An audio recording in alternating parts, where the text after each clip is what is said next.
Welcome. My name is Jennifer Vaughn. I'm the Marketing and Program Coordinator for the on-campus Master of Science in Data Science program at the University of Colorado Boulder.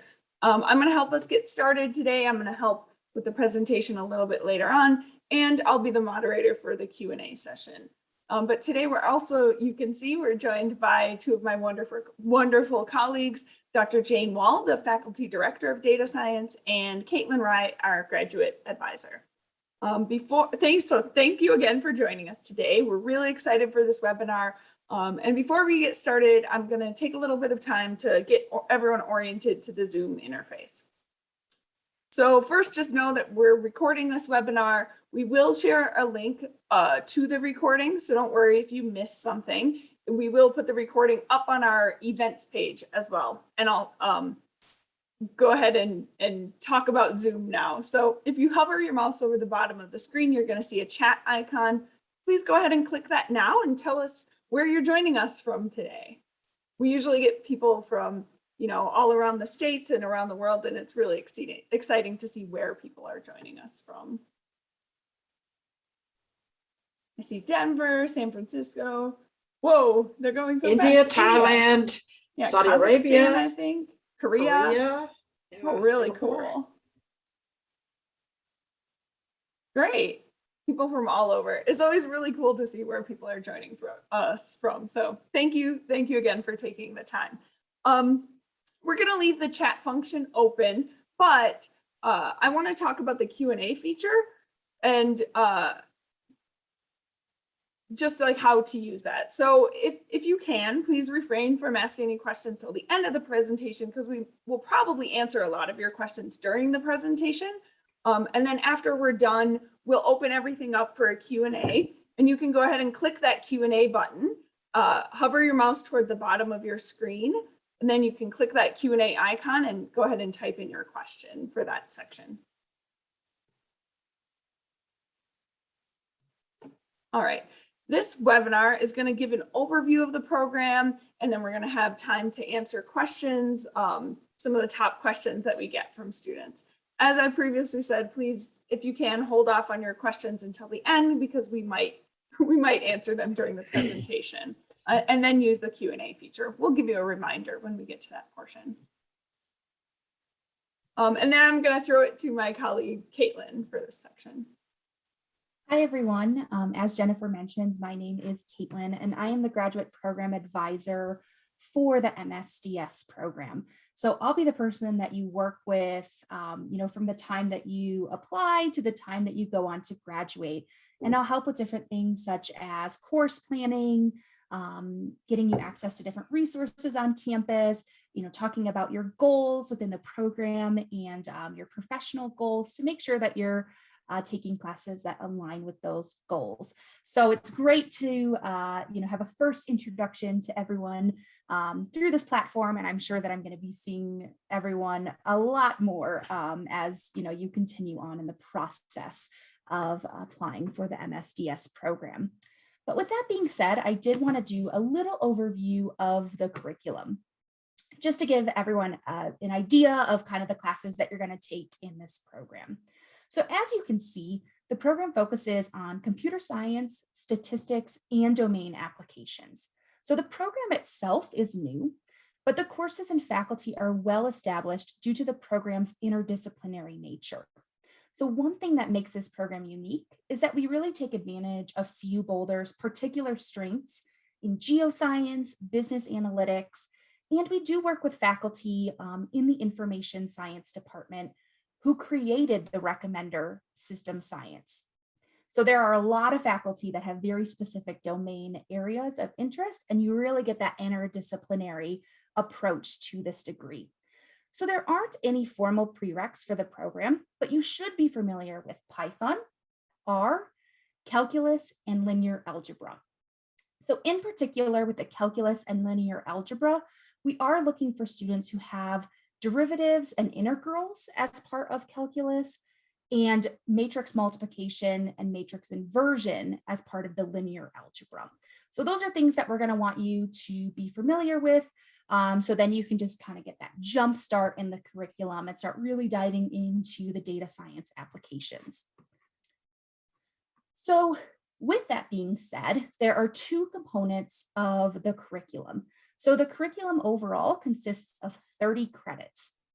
There are 21 credits of core classes, and there are 9 credits required of elective classes. So on this slide, you can see that this is the list of topics that you'll study in the degree. So you'll see some foundational courses that you'll learn in the field of data science, ethics, and cybersecurity. You'll also take at least 6 credits of statistics and 6 credits of computer science. So you're really getting that balance to make you a really successful data scientist as you launch your career. Then, beginning on the learning path you choose after you talk with me, you'll take 2 more core classes, which consist of either Introduction to Statistical Learning, Data Structures and Algorithms, Data Science Scale Computing, Big Data Architecture, and Information Visualization. So depending on the pathway that you want to go on with your career as a data scientist, we'll kind of discuss which classes best fit your objectives. And moving on, of course, there are 9 credits of electives. So these are classes that you can choose from. You can choose from computer science classes, information science classes, business classes, and more. So once again, you'll have a conversation with me to figure out what course best aligns with your objectives in the program and in your career. So you'll also have opportunities in addition to these classes if you're interested in doing a capstone project, a professional internship, or independent study. And those are classes that you can take as part of this elective course requirement. So we also like to mention the opportunities for career and professional development, as this is a professional master's degree program. So we do invite admitted students to join our data science opportunities mailing list, where we do share events, extracurricular options, internship and research possibilities, and career development opportunities relating to the field of data science. So there are many career and internships fairs every year, including employers from a variety of companies come to recruit CU students at the Computer and Software Career and Internship Fair, which does happen 2 times a year. And there you can meet with professionals one-on-one to learn about a broad spectrum of work opportunities, including internships as well. We also partner with the Career Services Office, who can help with your job search, including getting headshots, professional headshots, reviewing your resume, holding practice interviews, and connecting you with some potential employers for internships and jobs. There are also active alumni groups after you graduate, which are also great to kind of build your network and establish more of those professional connections as you move forward in your career. So if you do have any questions, we encourage you to check out the Career Services website to learn more. So we also do get questions about the potential career outcomes.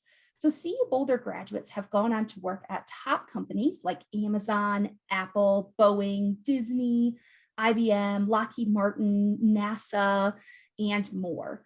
So while we don't have graduates for this particular program quite yet, as our first cohort of students did start this fall, the median annual salary for data scientists in general is over $100,000 per year, according to the US Bureau of Labor Statistics.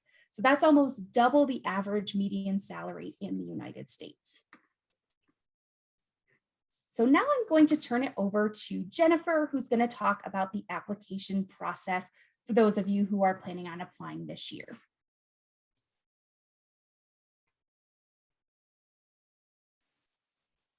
Great, thanks, Caitlin. Let's start with admissions pathways. There's 2 ways to be admitted and complete the degree requirements. There's the direct to data science pathway. So students with mathematics and programming experience can apply to complete the degree with 30 total credits and take this pathway. The bridge to data science pathway is more for students who don't have the specific math and programming experience that we're going to outline. You're still eligible for admission and you can complete the degree. However, you'll have a total of 30 to 37 credits And that number is going to be determined by the graduate committee after reviewing your prior experience. And for folks in the Bridge to Data Science pathway, those of you considering that pathway, we will have a Math for Data Science course available in Coursera, which is an online learning platform, in spring 22. So if you wanted to get additional math background and review, or maybe just review the math that you've learned previously, if it's been a while, you can do that before the semester starts by joining us on Coursera ahead of time. So let's talk about admissions. Caitlin briefly talked about requirements a little bit earlier and things that we'd like you to be familiar with, but I'm going to get a little bit more in-depth and specific. So all applicants must hold at least a bachelor's degree or its equivalent from a regionally accredited college or university, or have done work equivalent to that required for such a degree. Your school records also have to show that you have an ability to pursue advanced study and research, and that you're adequately prepared to enter graduate study in data science. At a minimum, you have to have an undergraduate GPA of at least 2.75 on a 4.0 scale. Now, I know not all of you use 4.0 scales. So for those of you, just know that a 4.0 in that scale would be an A, a 3.0 would be a B, and a 2.0 would be a C. So a 2.75 is similar to like a B minus average. That's the minimum cumulative GPA you would need. International students might also have country-specific requirements depending on where you're coming from, including showing your English proficiency. So we do accept TOEFL, IELTS, and Duolingo scores. So there's some range of whatever kind of testing option you like best or that you've already got in your pocket. In addition to the minimum requirements, strong applicants are probably going to have an undergraduate GPA of around 2.5 or higher. Again, this is on a 4.0 scale, with a 3.0 being a B and a 4.0 being an A. So somewhere between a B and an A.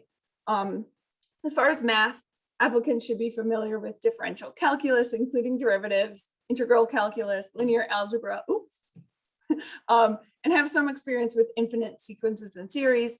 Multivariate calculus is preferred, but it's not required. Again, these are things that strong applicants would have. Regarding programming, applicants should have some programming experience, whether it's formal, informal, on the job, all of those are fine. Some advanced knowledge of R, the programming language, is also helpful before starting the program. Not meeting these additional requirements doesn't automatically mean you won't be admitted. So remember, there is that bridge to data science pathway if you don't have this level of math or programming experience. And we do review applications holistically. So we do consider your academic and professional background, letters of recommendation, and essays. It's all part of our review. To apply, there's a few steps. Hopefully it's relatively straightforward. The first thing you need to do is complete the actual application for graduate admission at the University of Colorado Boulder. And you do that online through the application portal. Then in the same portal, you'll go in and pay the non-refundable application fee. For domestic students, it's $60. For international students, it's $80. Note that we get a lot of questions about application fee waivers. This department doesn't offer departmental waivers at this time, but the graduate school does have waivers available for U.S. military members and participants in particular programs like AmeriCorps, Black in AI, MARC, etc. So if you want to qualify for one of those waivers, you need to submit proof of participation in that eligible program directly to the graduate school, not to us.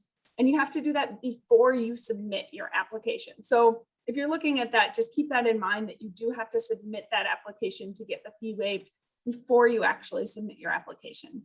You can find more details for this on our admissions page. So don't worry if you're like, what were all those programs you just listed? It's down there in writing for you on our website. So after you pay the application fee, your next step is to upload your supporting documents into the application portal. These will include an unofficial graduate and undergraduate transcript. Those are okay for now. Later, once you're admitted, you'll need to submit official copies of your transcript, but for now you can do unofficial ones. You'll also need a personal statement. And in that statement, you're going to talk about your background, your academic and professional goals. It's basically a chance to it gives you a chance to explain your previous experience with data science, kind of what you hope to get from the program, your career goals after graduation, things like that. It's also a space you can use to explain any inconsistencies in your previous academic performance. And it's 1 page maximum, so don't feel like you have to write something super long. In addition to that letter, you're also going to need 2 or 3 letters of recommendation. The optional 3rd letter, it's not required. You need 2, but that 3rd one is really important if you have like a lower GPA or you just want to strengthen your application for any reason. You'll also need your current CV or your resume. And then again, if your native language isn't English, you're going to need to submit your English proficiency scores. So for TOEFL, that would be at least an 80. For IELTS, that's at least a 6. And then for Duolingo, it's at least 100. Note that we actually don't require or review GRE scores. You may have been like, where's the requirement for the GRE? Our application review is what we call test blind. And that means that even if you submit GRE scores with your application, our admission team can't see that information. And the reason we do that is part of a larger effort to remove bias in our application review and increase access to students from all backgrounds. Studies have shown that GRE scores don't really predict success in graduate programs, and that high scores tend to correlate with a student's socioeconomic status, race, gender, and so on. So in order to remove that bias, we just don't look at GRE scores. You won't be punished if you submit them, we just won't be able to see that information. And then obviously with admission steps, an important thing to keep in mind is that the deadline is January 15th at 10 p.m. Keep in mind that time is Mountain Time, so definitely pay attention if you're in a different time zone, 10 p.m. Mountain Time. You have to submit your entire application, including the application fee and supporting documents by that deadline. And you'll need some time to get recommendations and other documents. So definitely make sure you plan ahead for that and that you're not trying to do it just the day before. All right, now I'm going to throw this back to Caitlin to talk a little bit about the University of Colorado Boulder and the surrounding area. Thanks, Jennifer. And I did see a couple questions come in about the admissions process. Just as a reminder, we will have plenty of time at the end to answer all those admissions questions, because I know that that's a process that many of you are starting now. So don't worry if we're not answering your questions yet, we will get to them at the end. But in terms of kind of the overall community and culture of CU Boulder, it's something we always like to mention for students who have either been to campus or who have not yet been to campus. So overall, CU Boulder is a world-class university with over 850 visiting international scholars. So we're a top 30 in the world in education based on educational quality, student training, faculty prestige, faculty research. So a lot of different things make us a top university. We were also recently ranked number 59 in best global universities by US News and World Report. Overall, the university was founded in 1876, and we are a tier 1 research institution. And we do have very strong connections to technology and kind of the technology corridor being so close to Denver and Boulder in the United States.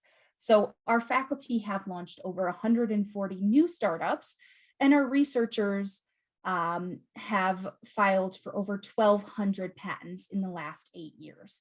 So we have a large entrepreneurial spirit about the campus, and you'll find that within the program as well.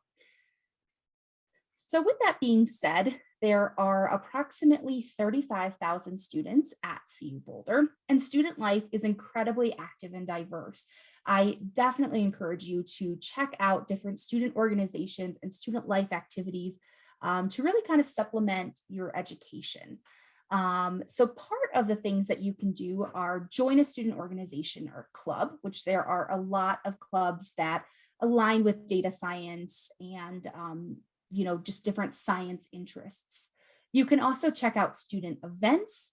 You can join a student government if you want to hold a leadership position on campus.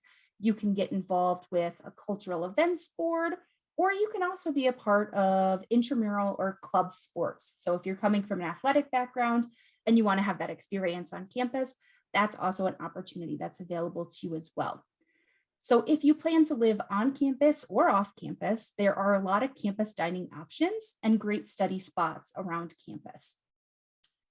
There are also a lot of different events that happen, including live events, concerts, speakers, and movie screenings. So it's a very exciting campus, lots of things to do in your free time when you're not studying and doing other things as part of the program. So in terms of Boulder, Boulder is a beautiful place for those of you who have never seen it in person. But Boulder is a city of roughly around 100,000 people, and it's right at the edge of the Rocky Mountains. So right from campus, you can see mountains from almost every angle. It's beautiful. In addition, Boulder is also a major tech industry hub and one of the most entrepreneurial cities in the world.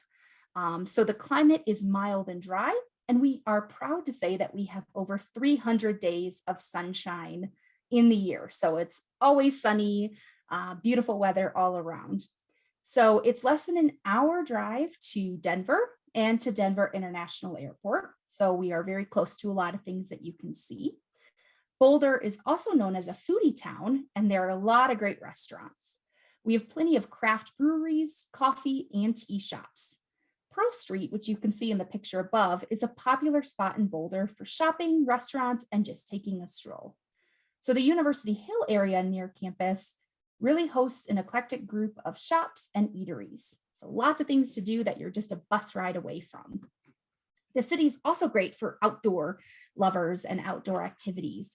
So there are over 150 miles of hiking trails.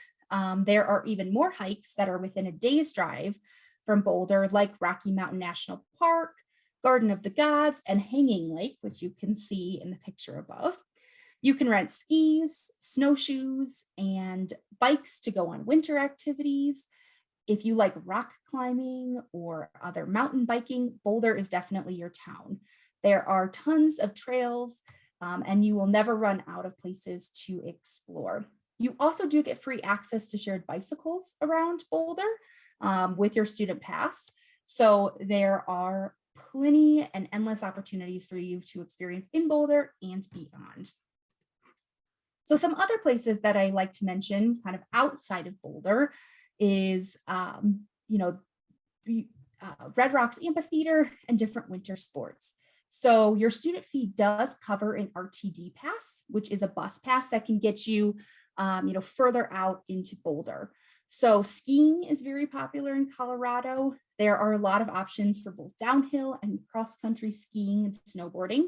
There's also great music in and around Boulder, including the Red Rocks Amphitheater, which is an outdoor arena that hosts popular bands in the warmer months.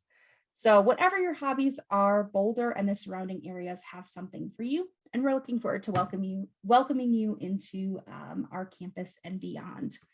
So with that being said, I'm going to turn it back over to Jennifer, who's going to be talking about some of those important dates coming up.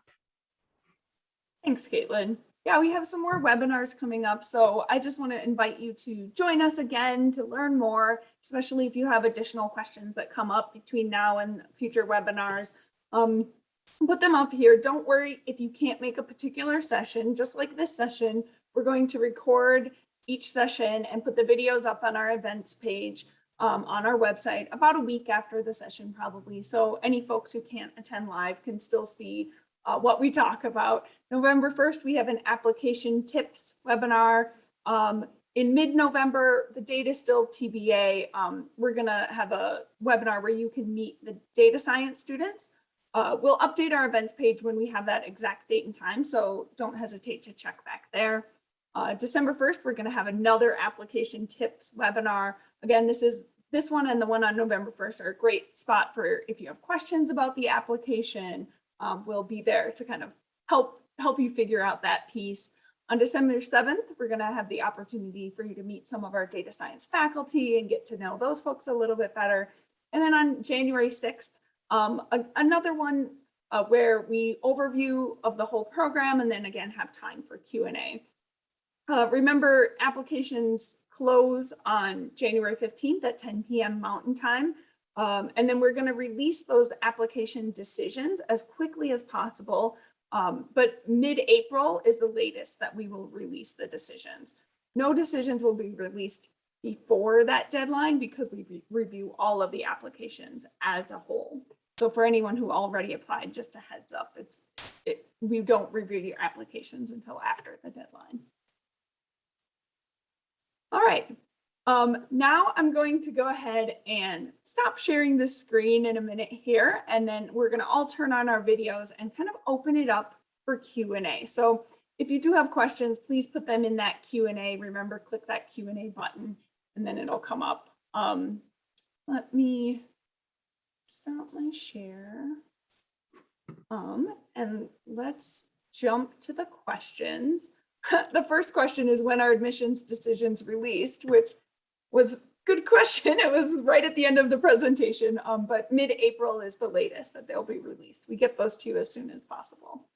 The next question we have, and maybe this is a good one for Jane, what about someone with a statistics background but not much programming experience? What would you recommend for that person? Is this a good fit for them? Kind of which pathway might they consider? Things like that. So it's a great fit for you. I would assume as part of your statistics, you probably had some R programming, but maybe not. Maybe you just had Stata or SAS.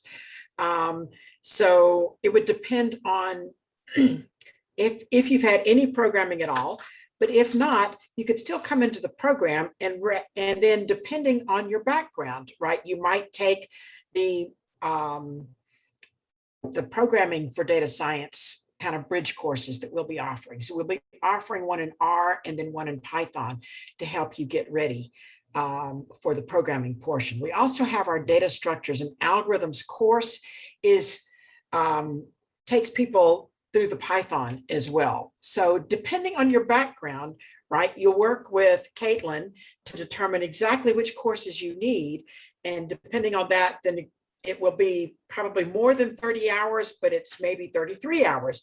Or maybe you don't need the statistics 5,000 course that we have in the program. Maybe you've already had that and we substitute in some electives for those courses. So depending on your background, we'll help you structure what you need to take. Great. Next we have, do we need a research background to secure an admit, especially since CU is a tier 1 research university? I'm sorry, can you repeat that? Yeah, sure, sorry. The student is wondering if they need a research background in order to be admitted to the program. No, you do not. And I want to answer, someone put a question in the chat, Latifa asked if you consider non-mathematical background with an interest of data science and programming. Absolutely. This is what we're doing this year, is opening up the program to people that come from different backgrounds. Particularly, we're interested in people from all sorts of degrees because you bring a diversity to the program and a diversity of knowledge that people coming in with just programming, they don't know, say, political science or literature or whatever you're bringing to the table. And so they're bringing in more of the programming experience, but you're bringing in that application area experience. And so together you guys can team up and do some great things in data science. And this program would help you fill in the pieces of the data science that you need to be more marketable. And hopefully it will help them fill in the application area stuff that they need. Great. Yeah, I totally echo that. The next question, my undergraduate college doesn't have accreditation. Will it matter? And I can answer this one. I will say those minimum requirements that we put up are for all graduate students at CU Boulder. So you do need to have an accredited degree. If you're not sure, sometimes students don't know that their programs are accredited. I would recommend reaching out to international admissions. They can give you more details if you tell them the specific school and things like that. They can confirm for you whether or not they would consider that accredited. All right, next question, is there a PhD program as well in data science? Not yet. Not even one on the plans yet, but long-term planning possibly, but not at this time, no. Great. Do you need to contact faculty before you apply? You don't need to. We will have some webinars that Jennifer talked about in the future where you will have a chance to meet some of the faculty members, but this is not like a PhD program where you're applying to work with a particular faculty member. So it's fine to wait till you get here to meet folks. Yeah, and if you're interested in that webinar, it's on December 7th. That's the Meet the Faculty webinar. And then we also do have, webinars once students are admitted. So you do have a chance to get to meet your faculty before classes start. You're not just suddenly there in class with them. Okay. What is the class size of the on-campus MSDS? Good question. It depends on how many students we have. Right now, we have about 50 in most of our first semester classes. So as you get into the electives, those tend to get a little smaller in size. So I'm guessing 50 to 75 students in a classroom, most likely, but it depends on how many qualified students we have and how many people enroll when they get to campus. So. Great. Do you consider students with non-mathematics background, but they have you already answered this one, Jane. I answered that one, yeah. Yep. It was in the chat, it was in front of my face, so I was like, I'm gonna do this one while I'm talking.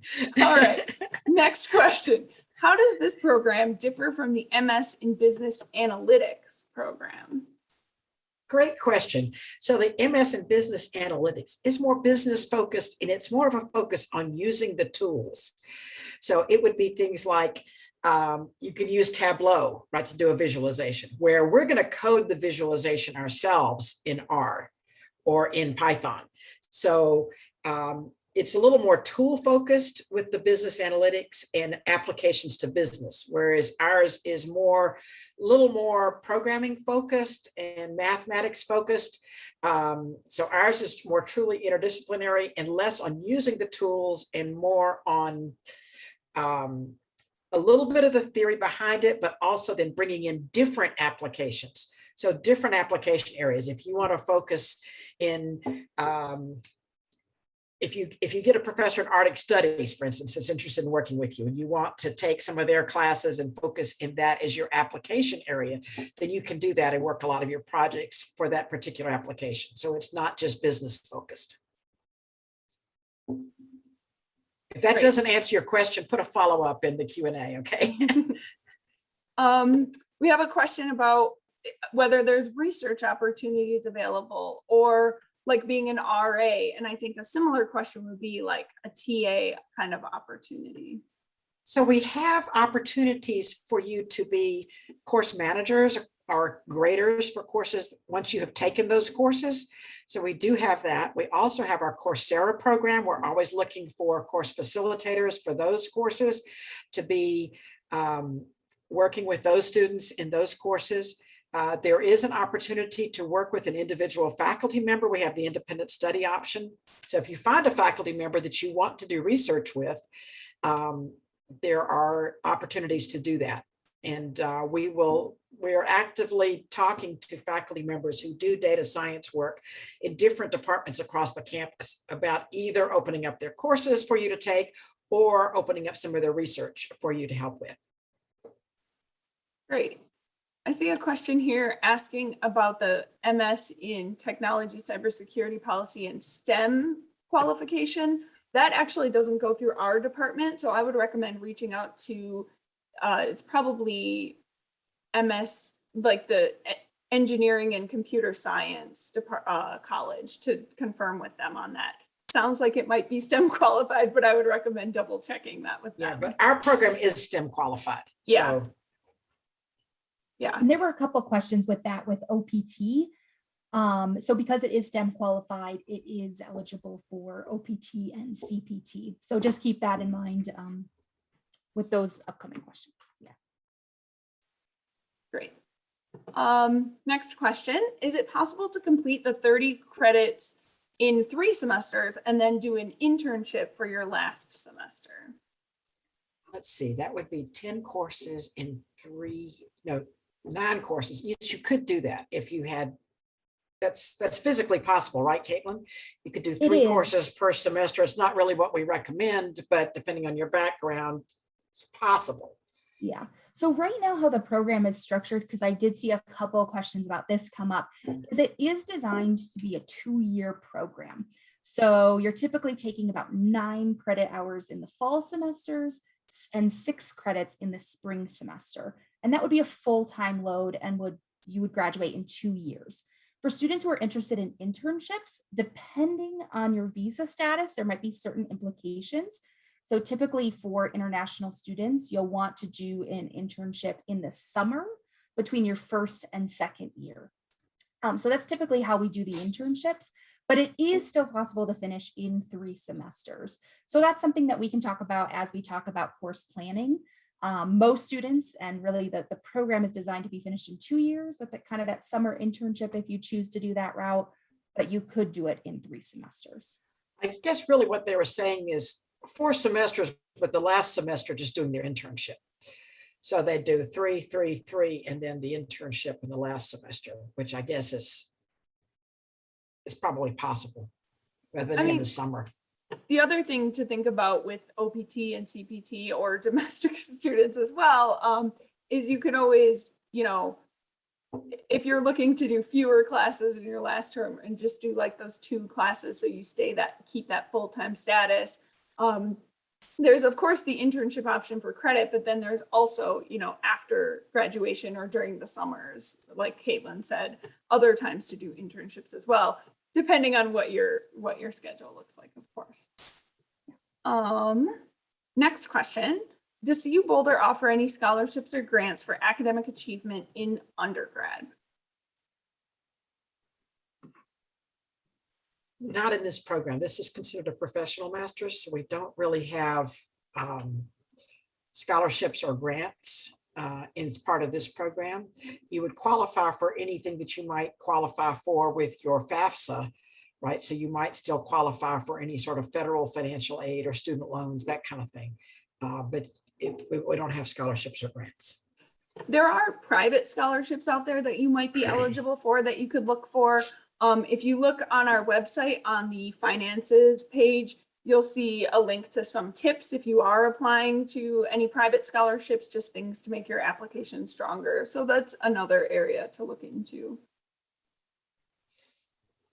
All right, next we have the MSDS is a professional degree, but I think we already covered that one. Well, they can pursue some research, right? Yeah, you're right. Yep. Yeah. You It's can not work with required. individual faculty members if you want to do an independent study and do some research that way. And I think part of this question was about the idea of like helping a future PhD application. And so maybe it's good to state that this is a professional degree. And so certainly you may be, looking at a PhD in the future, but I think our classes are more focused at, students who are professionals in the field or looking to go right into the field. Is that right, Jane? Am I? Yes, but representing that it correctly?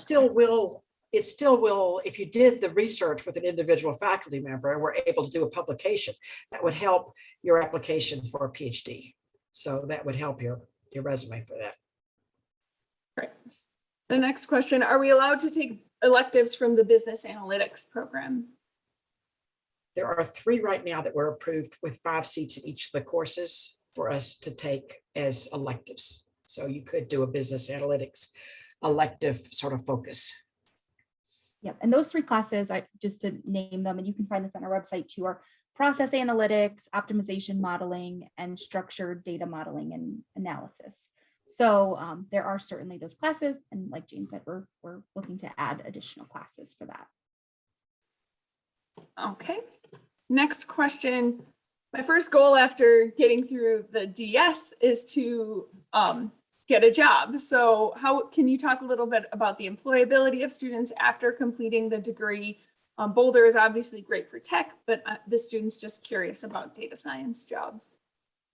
Well, there is a real shortage of data scientists. So you're in a field, doing this degree puts you in high demand. So you're in a field with a lot of demand for data scientists. So, strengthen your resume as you go through, strengthen your networks, do your networking as you're going through the program, do things like keep your LinkedIn profile up to date. Put your projects on GitHub so the employers can see what you've been doing. So do some things like that as you go through. So I think there's great demand for people in the field. It also would strengthen you a good bit if you could do an internship, because they're also looking for people who've done some real world data experience. So that would be helpful as well.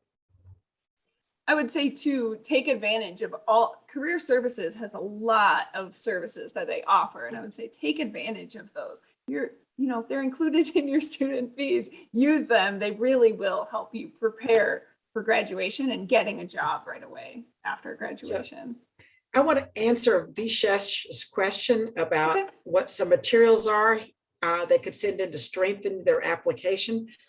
So I would suggest, if you want to strengthen your application in your personal statement, here's the place to address anything that you think we need to know that makes you different, right? I don't really want to hear why you think data science is great. We all think data science is great. We know data science is great, but tell me about you.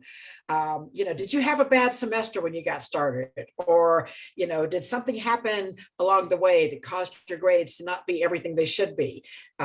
So tell us anything about those things that tell us why you're a good candidate for the program.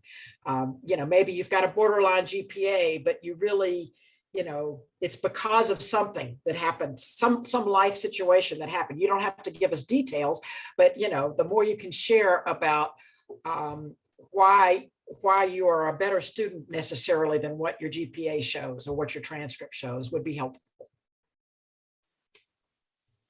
That's a great tip. One question, for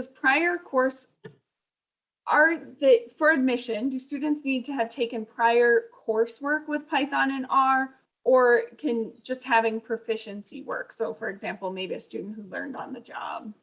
Yeah, if you already know some of the programming, you're well ahead of the game. So you don't have to have programming even to get into the program, right? We will offer that bridge pathway that you could take and start with taking the programming with us.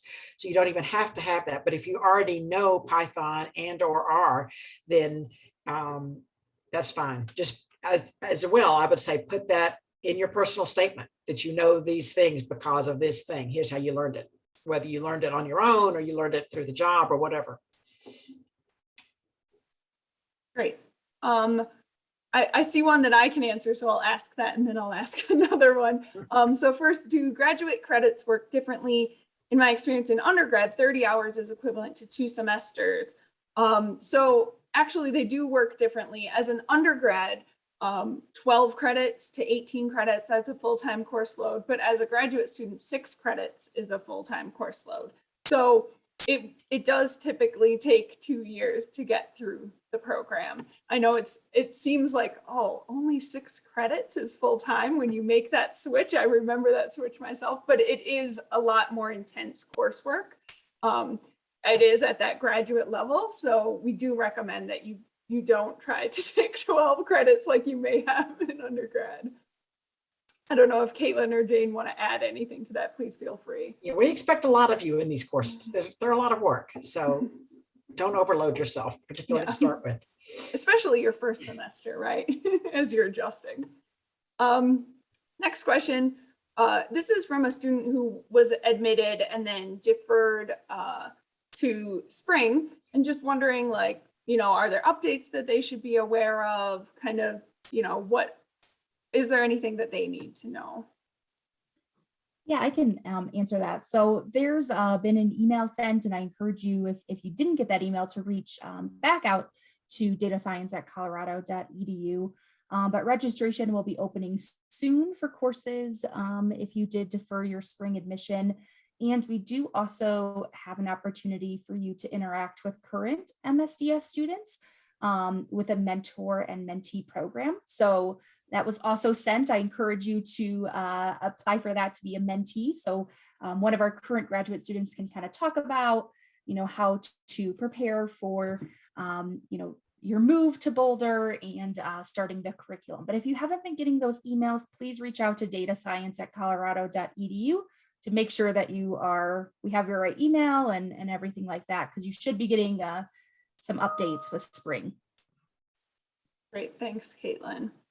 The next question is about the maximum length of the statement of purpose. It's 1 page maximum. So, not too long, but you do have some space to explain, your background and things like Jane was talking about when she gave that really great tip about if you had any unusual semesters or blips happening in your background.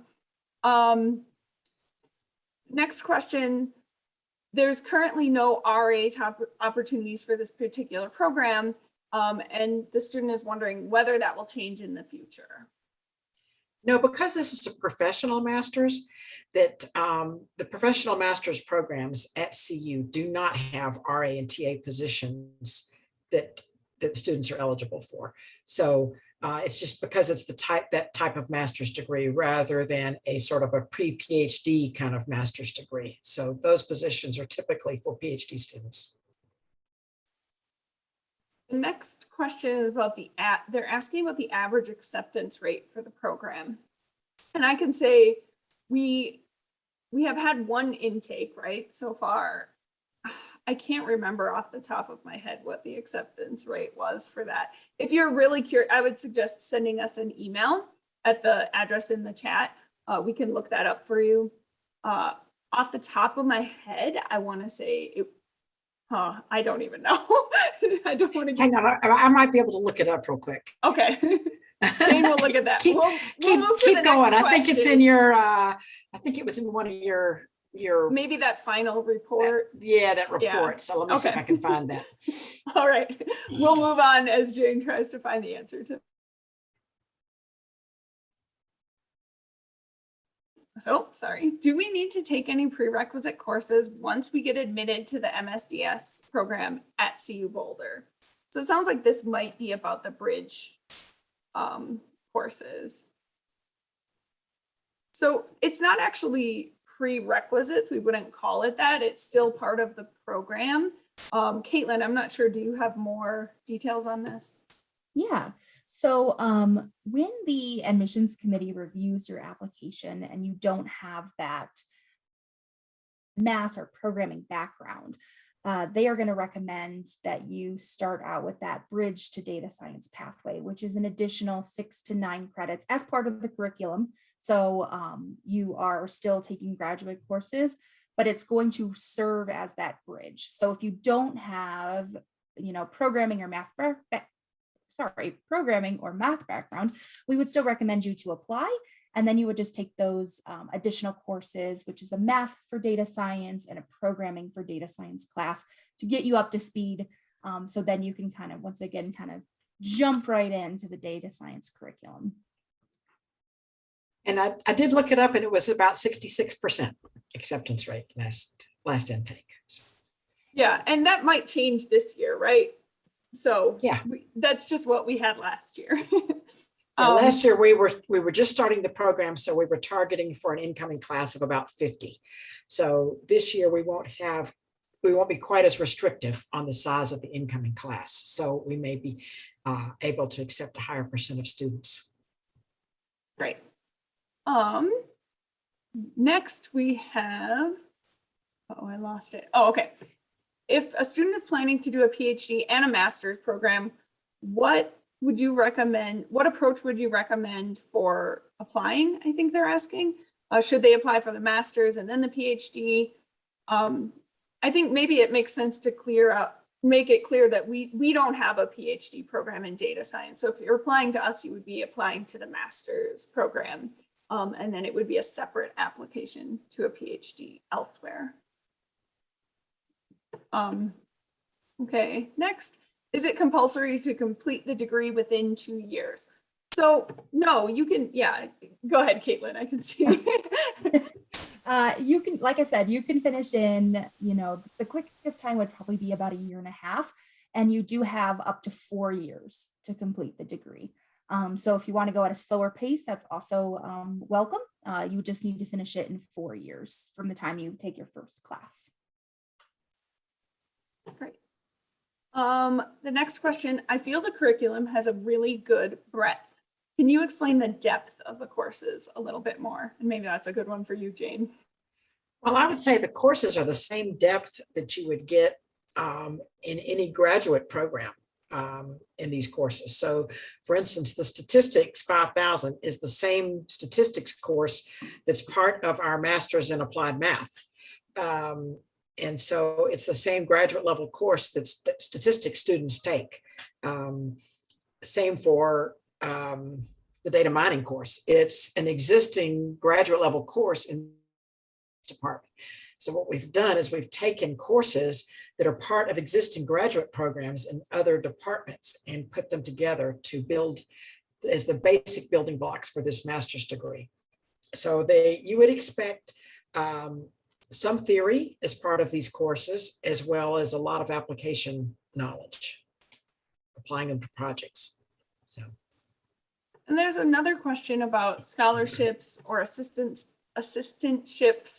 So maybe it makes sense to go, I think I saw 2 more questions about that. So maybe it makes sense to go over those options again, the RATA kind of scholarships and what that looks like. I can jump in and start with, I would recommend checking out our finances page on our website. There it'll talk about how to find, private scholarships. The university doesn't currently offer specific scholarships for this program at this time from CU Boulder. So, but private scholarships are a really great opportunity, and we have some tips for applying there. As far as RAs and TAs, Jane, do you want to take that one again since you gave such a great answer? We don't offer, it's maybe a nomenclature kind of thing. Okay, so it's not an RA position or a TA position, but we do offer things like opportunities for employment as course managers, grading assistants, course facilitators for our Coursera platforms. These are typically hourly paid. So it's paid per hour that you work, and you're allowed to work. If you're an international student, I believe the max is 20 hours per week. But to do this, what you would need is to apply for those positions as they come available. And I would say the best way to get one of those positions is to build rapport with your professor who's teaching the course, who's going to need an assistant for the next term, right? And then as long as you're one of their better students and participate in the class and help out, then I think for the list to be hired for one of those positions. Yeah, and we do list those positions on our website when they become available. So you can always take a look there. You would find it on our About page if you're curious to see what some of the current positions look like. Not everything's up there right now. Obviously, it's the middle of a term, but just so you're aware. Next question, apart from the 3 courses in management or business that are currently part of the curriculum, is there a plan to add any more of those management or business courses for the fall 2022 cohort? I don't know yet. We've got to get this first cohort through, and then we're continuing discussions with not only the business school, but all the other colleges and universities and departments to see about putting students in different courses that we identify. So the other thing to do is to identify which course you might like to take as an elective, and then throw it over to us to see if we can help negotiate for you to get you a seat in those classes. Yeah, if you look at the electives page on the website, there is a note saying if there are, like, the process, if you see other courses across campus that you think might be related to data science, how to reach out and kind of go through that approval process. So just because it's not on the list doesn't mean that it necessarily won't count toward the degree.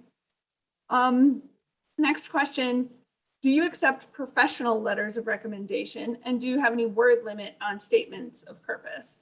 So statements of purpose, I don't think have a word limit, just like that 1-page kind of limit. But the professional letters of recommendation. For letters of recommendation, they can be professional, they can be academic, you know, it all depends on kind of what your background is. One really good tip for letters of recommendation is ask the person who knows you best.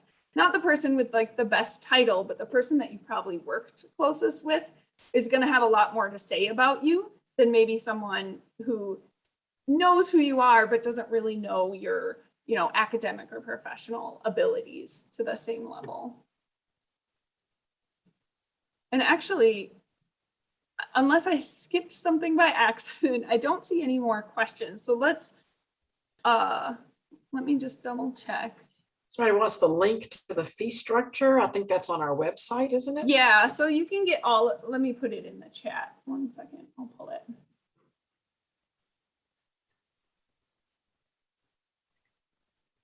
Yeah, so I just put the link to the finances page in the chat.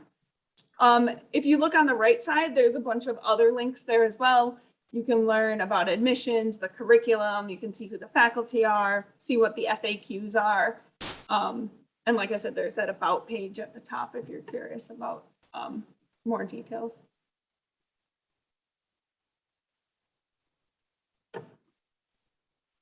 Give folks a couple more. We still have 2 minutes, so we can hang on in case more questions come up. Oh, I see one. What is the overall approximate cost for an international student for MS and DS? I can follow the links from the finances page. International student.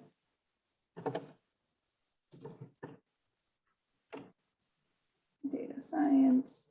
So for international students, and keep in mind, the rates here aren't always the same, exactly the same from year to year, but approximately for the entire program, it's just under 43,000 for the non-resident fee. Oh, sorry, just over 44, including student fees. And that depends on how many semesters they take to complete, Yeah, right? Because some of those fees are exactly. per semester, right? Yep. So it's so much Yeah, and per per hour and then credit so much and per semester for fees. And I think that's pretty typical for most universities. Yeah, so that's an approximation. They're but around you're- 44. Yeah, exactly.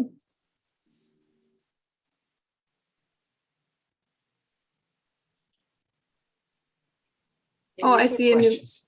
yeah, I see a new one. Do you have any kind of statistics about the employment rate after graduation from the University of Colorado?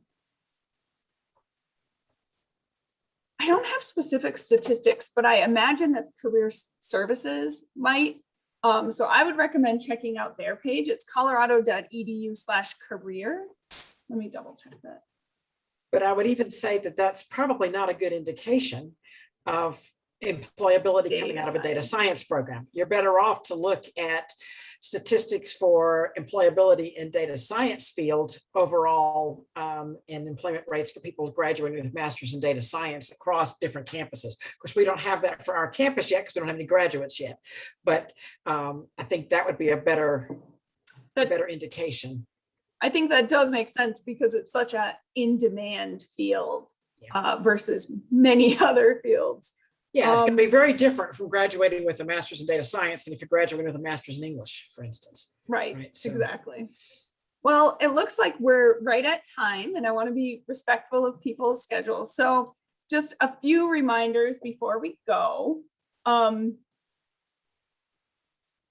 Thank you again for joining us. It's been our pleasure to have you, and it's always really great to meet, you know, the students from, like I said, all over the US and all over the world. Just a reminder that we are going to post the webinar on our website within about a week or so. So don't worry if you missed anything, you can see it there. You'll also get a follow-up email in about a week with our email address. So if you do have additional questions that come up, please send us an email. We're more than happy to get you answers. So yeah, thank you again for joining us today. Have a wonderful rest of your day, and we hope to see you again soon.